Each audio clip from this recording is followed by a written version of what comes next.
All right, Josh, floor is yours, my friend.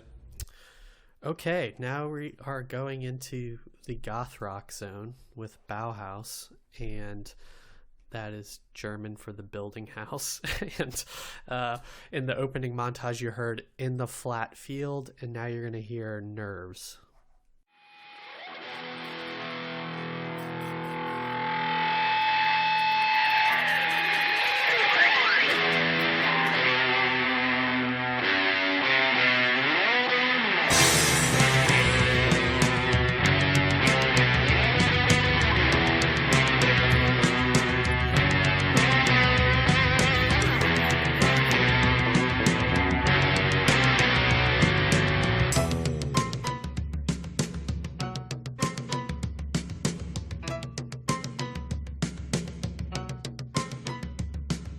The bells tick him, flick a book, animation. One eye's closed in fear, anticipation.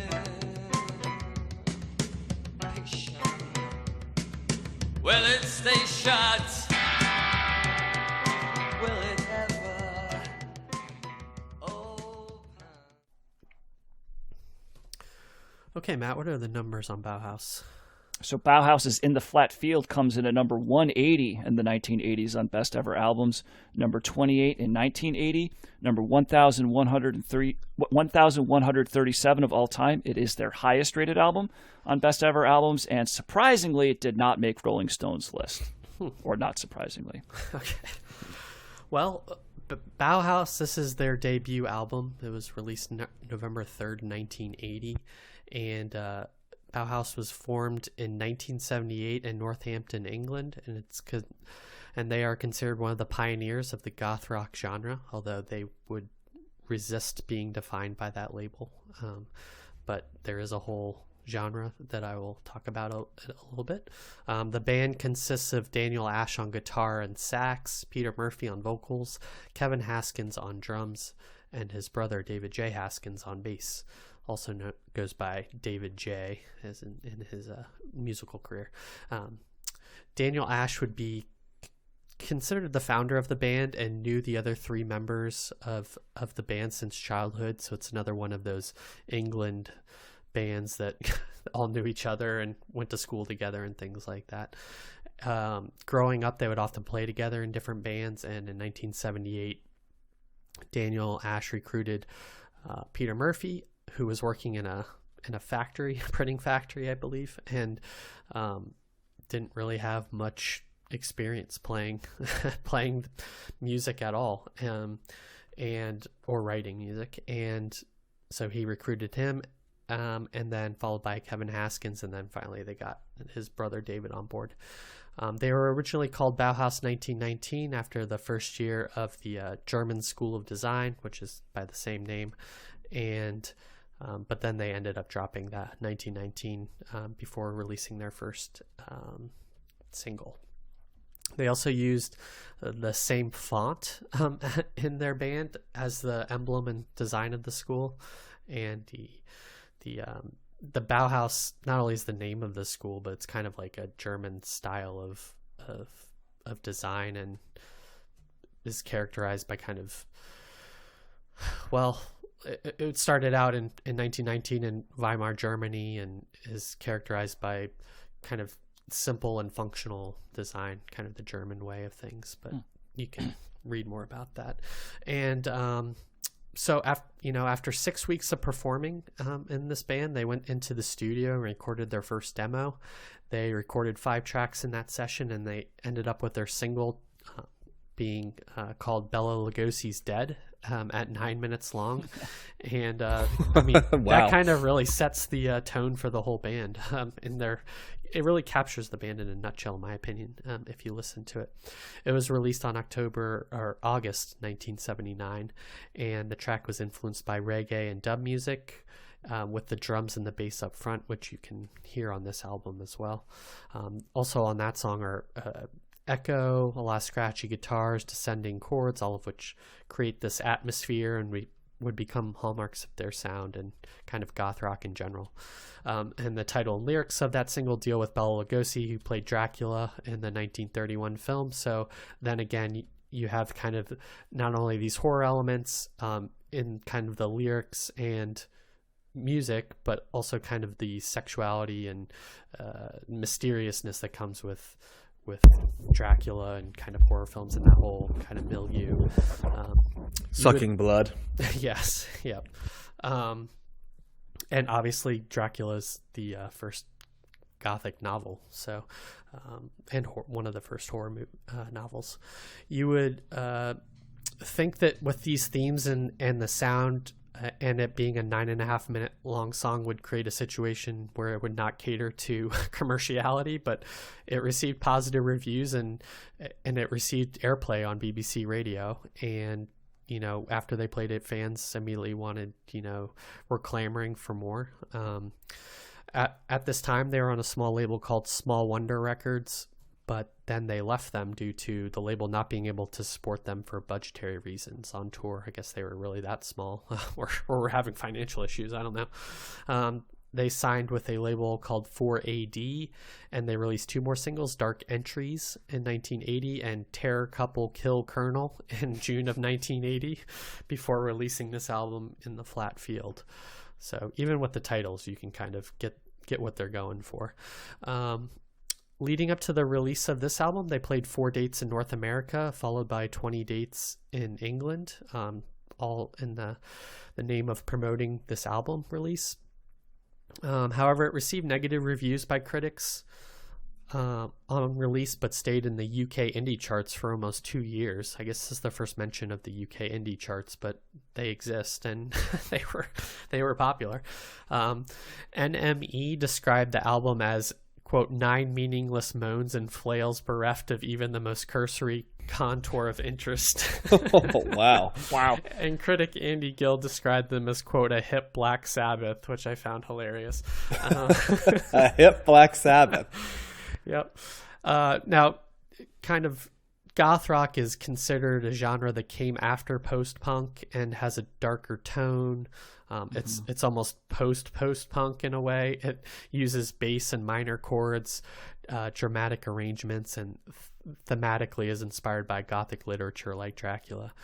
The band rejected that label, as I said, but they described their style as more dark glam.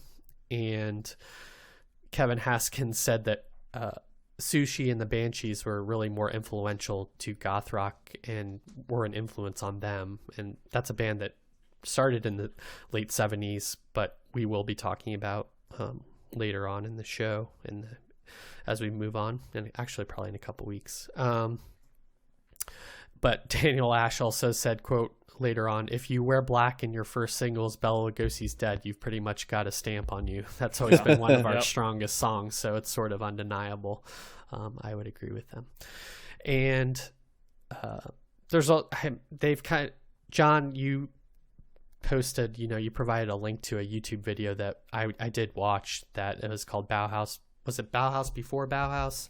Yes. It kind of really was a good video essay on kind of describing where this band and goth rock in general came from, and kind of it really did a good job of describing the straight line from Screaming Jay Hawkins and Velvet Underground to later things that they all kind of drew on to create this sound. And I do recommend that. We can, if you haven't already, we can post that in the Twitter. And Trash Theory is the website for reference. Yeah, and they do a bunch. It seems like it's a British person, and they do a whole bunch of videos, it looks like, or have done a whole bunch.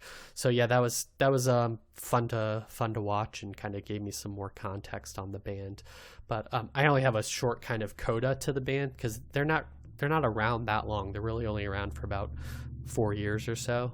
But I knew nothing about Bauhaus. I don't know what your guys' experience was, but Matt, what did you think of In the Flat Field? Yeah, I knew nothing of this, and I'm assuming this is one because this wasn't on the best ever albums list of the top 100. So this must be an album I need to listen to before I die. You got it. This? Yeah. Mm-hmm. This was a very interesting listen because I went through. It was almost like a roller coaster of listening of kind of takes on this, because there were times where I felt like I really liked it and was really like kind of getting down to it, and there were other times where I was like, I want to turn this off. So I think overall I'm positive on this. It's my initial take when I first listened to it was finding a lot of similarities with Joy Division in the sense that it's very. Yes. It's got this dark quality. It's very melancholy and heavy, like the minor key stuff that you're talking about. But it's I would say it's certainly less poppy than Joy Division, and it's heavier. So it's definitely in that regard, it's a darker. To me, this was a darker sounding record.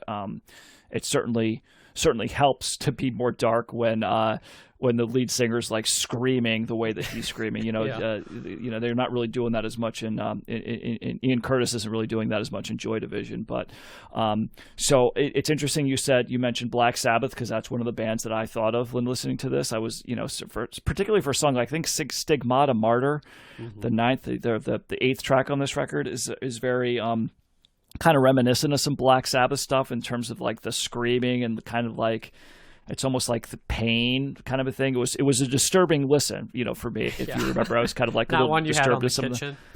Yeah. I would have it on. I was like, okay, I'm not ready. That's not for me right now. But there's some really interesting things. Actually, another band that kind of came to mind, it was Gang of Four. The way that they had a kind of a tinny guitar sound that a lot of the Gang of Four songs had. So I thought that was kind of interesting. And I think, I think I liked the first half better. I did like In the Flat Field. Double Dare was a good song. I think it was probably a little too long, though. It's just kind of one musical part just done over and over again, which I liked, but it's like almost 5 minutes long, and that probably could have been cut down to 3 minutes, I would say. But I thought God in an Alcove and Dive and Spy in a Cab, I thought that those were all really interesting songs, and kind of liked them. I kind of started losing steam a little around Small Talk Stinks. That's another repetitive song that really didn't do a whole lot for me. St. Vitus Dance, and then Stigmata Martyr, not huge on those. But then they close out with Nerves, which is my favorite song on the record, and I'm glad you put that on there, Josh, because I really, I liked that. That's got a really cool heavy guitar sound, and that was kind of more the Black Sabbath. And then all of a sudden they stop and they do the same chord progression, just done on a very minimalistic piano, which almost sounds like a toy piano. It's very interesting, and so you just have this like doot doot doot, and then the drums kind of like in the background, and then it builds to my favorite part of this record, which is kind of it towards, where the lead singer's kind of screaming more and kind of building, and there's this really cool chord progression going on in the background with the guitar and piano, and it's just a really cool melodic, really interesting musical part there. So it really ends strongly for me. So I think generally I'm thumbs up here, but there are some moments, particularly those tracks, I'd say Small Talk Stinks, St. Vitus Dance, and Stigmata Martyr, that I was not feeling as much. A little bit too much for me, but definitely some interesting things going on here. And for a band that I never heard of before, it's certainly an interesting listen. So I'm gonna go thumbs up on this. Yeah, there's a couple things that sort of, I know you mentioned some things. I saw elements of the structure that was present in things like Kraftwerk. There were some elements of that and like the industrial as well. Yeah. I think that might be where you get the Joy Division, because there's synths all over the place. There's, Spy in the Cab, which is probably my favorite song on the album. It almost has like what I call the 80s synth, right, in the background, where it sounds at times like the lasers, kind of, I would describe it as. Like, that type of stuff. And there's beeping, I think, in the song Dive as well, that's in the back, but it's not... I'd mentioned Kraftwerk, and a song like Double Dare, for example, had that running drum beat. It's like 5 beats, then 2 cymbal crashes, throughout. It's very metronomic at times. And a lot of the songs have a driving bass sound as well. Yeah. Yep. Those are, to me, the driving bass sound is a prototype of a lot of goth music. Then there's other things like The Cure, right, that sometimes have it and sometimes don't, which are in that goth lane. But I think the defining sound for me, besides the synths, was what I would call a weaving guitar, if that makes sense. Like the guitar sort of just weaves in and out of the song. So even if the rest of it is droning or monotone by design, right, the guitar is definitely designed to sort of bring you out of whether it's screeching or whether it's going up high or whether it sounds like more of like a metal guitar. It's just throughout it, the guitar kind of comes in and almost sets the heartbeat for the song. Whether it's like a jittery heartbeat or whether it's a steady heartbeat, the guitar is that. And then the rest of it is sort of the body itself. Vocally is where I think it's most like what you would consider to be a goth stereotypical thing. They're writing about like paganism and anti-religious stuff and the dark side of things and like sort of a nature element, which I always think of as, with paganism and, a goth outlook, so to speak, and sort of, that alchemy of guitars that don't sound totally depressing, but lyrical content that's deep despair. That would be another hallmark that, of course, and I mentioned The Cure, but they're another one, they sound poppy, but they're writing about utter despair, right? Especially in the context of love and romanticism, right? That's Dracula, right? And the whole goth, what I think of as gothic literature is like a very romantic, sensual type of world, but different than like sensual, how people like, having sex, or dominance, right? It's more of like a connectivity type of, that's the whole archetype of Dracula, right? He's sucking your blood. It's to become one with you, right? Stuff like that. I do feel the romance in this album, though. Oh yeah, yeah. Well, I agree. To me, it's that, and that's why it's not like a true industrial album, because there's too much like romantic elements to it. It's not cold. It's not detached. There's a vibrancy to it. I liked it. I liked it as a change of pace. It fits neatly in the post-punk area for sure, because it's taking sort of the punk rock formula and stretching it out in different directions. I think it most sounds like synth-driven 80s rock. I know often you hear that these guys say they were influenced by like dub and reggae, which is really fascinating to me because I really was trying to like dig in to find that sound, and it was harder for me to find it, I think. So did you guys catch that anywhere? No, but kind of we've talked about that influence of ska and reggae on the British, culture, and it's so interesting that they pick up on some like quality that and weave it into their music that I can never find. Well, they said they were like really into like toasting, which is basically the Jamaican singing over the two-tone stuff. Yeah. Like the get up, the Ranking Roger and the English beat and Neville Staples and the specials and stuff like that, but like it doesn't feel like there's any of that in this album. Maybe just I struggle to find that, like, and I think we've covered that a little bit with some other albums where it's like, oh, it's got a little bit of that reggae, and I'm like, man, maybe it's so far removed though that like sonically it's hard to like find the connection. Yep. I wonder if it's like a certain way that they play the drums or something, or play the guitar that they're picking up on or using. Yeah, or the beat. It's the vocals are very there's despair, right? And sometimes he's monotone, sometimes he's screeching, sometimes he's singing passionately. I was less familiar with Bauhaus as a band. I was familiar with Peter Murphy. He actually had a song I really love from the 80s. I guess you could call him a one-hit wonder if if you're in a cult band and then you go out on your own. It's called "Cut You Up." Is a song that he sang from the 80s, which is a very it's like goth meets new romantic sort of.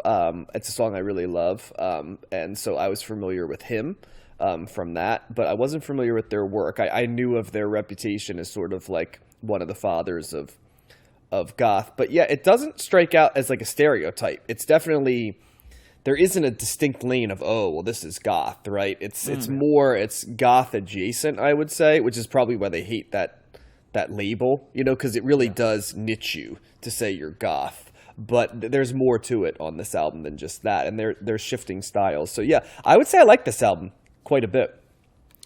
Yeah, I really liked it too.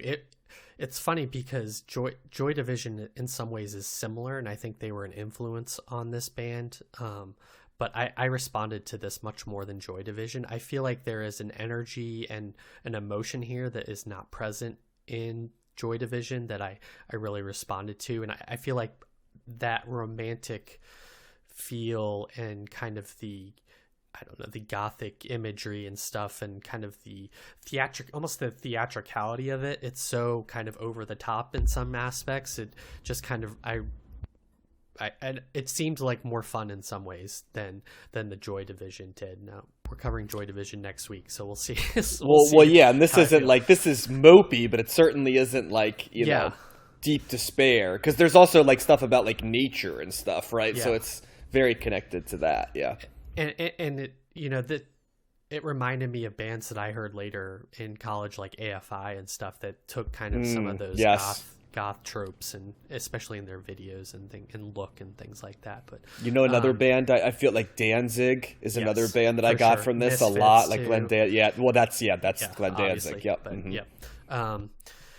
So I this album just kind of reminds me of Halloween music. Like, this is another album that you would put on at Halloween and be like the perfect, like, mysterious, moody, atmospheric album. It is, I'd be remiss in also not mentioning the Doors and kind of Jim Morrison's delivery again. Like, we talked about that with Joy Division, but this was also an influence, and it was mentioned in that YouTube video and that sensuality and romanticism for sure. Sister Ray, they mentioned in that YouTube video too, which is also another really good comparison here. Oh yeah, Velvet Underground. Yep. Yeah, especially with the long song and kind of the steady beat.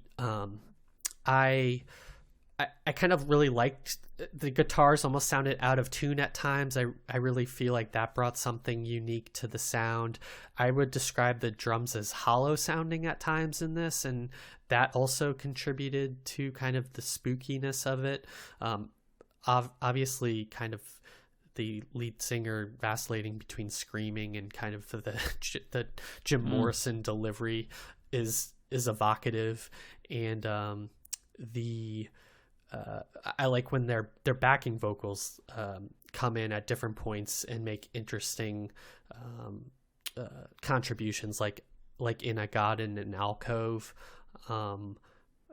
Sometimes it almost wasn't too far away from the B-52s in terms of how they deliver with kind of the lead singer and the backing vocals. I feel like there was kind of a back and forth between them that I layering noticed. You mean? Yeah, something like that. Yeah, the call and response, I think. And they threw in a saxophone and dive, which I thought was interesting throughout. And lyrically, I feel like there was some really good lyrics and some really kind of ridiculous simplistic lyrics, like like in Dark Entries, which I think is the second track. They had something like, one of them, I was reading the lyrics as I was listening to it, said, quote, "We leapt into the bed, degrading even lice," which I thought is just kind of like a striking that's a very, very specific, yeah. And then other things, like you mentioned Spy in the Cab. That's kind of, there's like, it's about a spy in a cab. There's nothing like hidden about that. Or Small Talk Stinks, which is kind of a silly thing to write about. So it's kind of like the prototypical goth kid, like saying like, small talk stinks. I don't like to talk. It makes me feel uncomfortable. You know, like, very edgelord. There is some education there, because in The Flat Field they throw in some like Greek mythology references and Theseus. Well, it's like paganism, isn't it? Like, kind of, It's all over the place, but so I appreciate it on that level too. I think ultimately the guitars and kind of the mood is what kept me going through this. I totally hear what you said, Matt. I think the first time through, the screaming was a little much for me and threw me off, but kind of once I got on the wavelength, that I responded to it more, probably kind of in the same way you guys did with Joy Division. I'm hoping I kind of feel different about them when we talk about their Control, the next album that we talk about. Yeah. So this Closer. was Closer. Yeah. So there's a documentary called Control about Joy Division, and Ian Curtis. But Yeah, it was fun.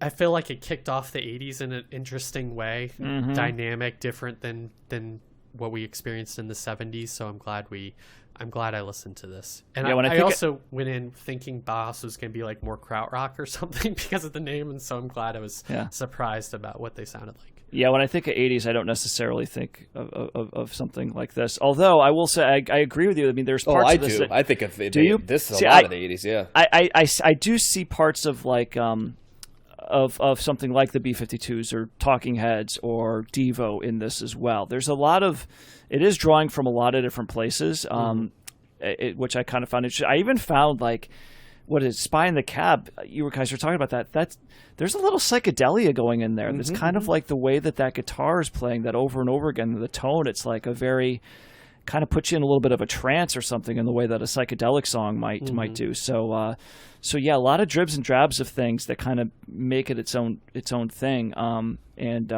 Very interesting listen. Yeah, for sure. Can I also go back to how like the Velvet Underground and the Doors are really influential on a lot of these bands because the Velvet Underground sound is here underneath. It's like the layer. It's like the foundation of the house with them building off of it, which I feel is the answer to so many of where these bands come from. And yeah, in this case, you mentioned the screaming and stuff and the romanticism, that sensuality. It's everybody kind of comes at it differently, right? But to some degree, there's so many people trying to do the like Jim Morrison thing when he had a song he was really passionate about, like that dark sensuality. And Jim Morrison always sort of did it as like these groans, like visceral, like animalistic. They're almost like onomatopoeias, like and almost no one can kind of do it like him. It's what makes him Jim Morrison, but you see people doing their own version of it. And I felt like that was a little bit of the screaming here. Like Peter Murphy was doing like, what's my version of like the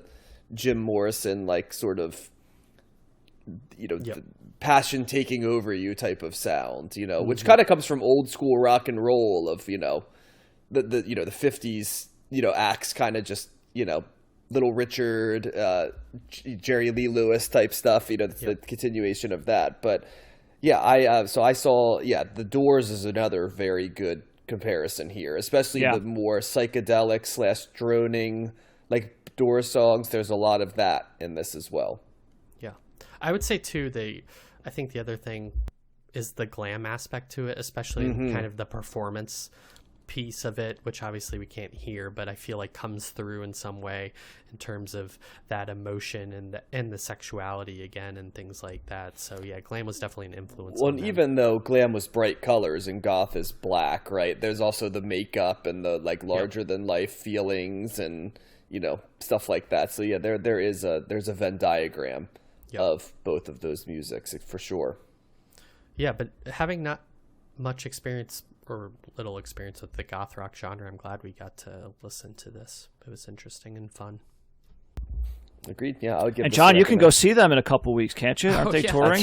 They are touring near me. Yes, so they're playing at the 930 Club in DC. So maybe I'll run into some CTS fans there. So if you are a CTS fan and you're at the Bauhaus show, drop me a line here if you're going to 930 Club, and maybe it will inspire me to go over and check that one out. I think it's on like a Wednesday night. So I would love to see what the crowd makeup is like. If it's like a bunch of goth people and goth teens and goth adults and like I think it's gonna be older.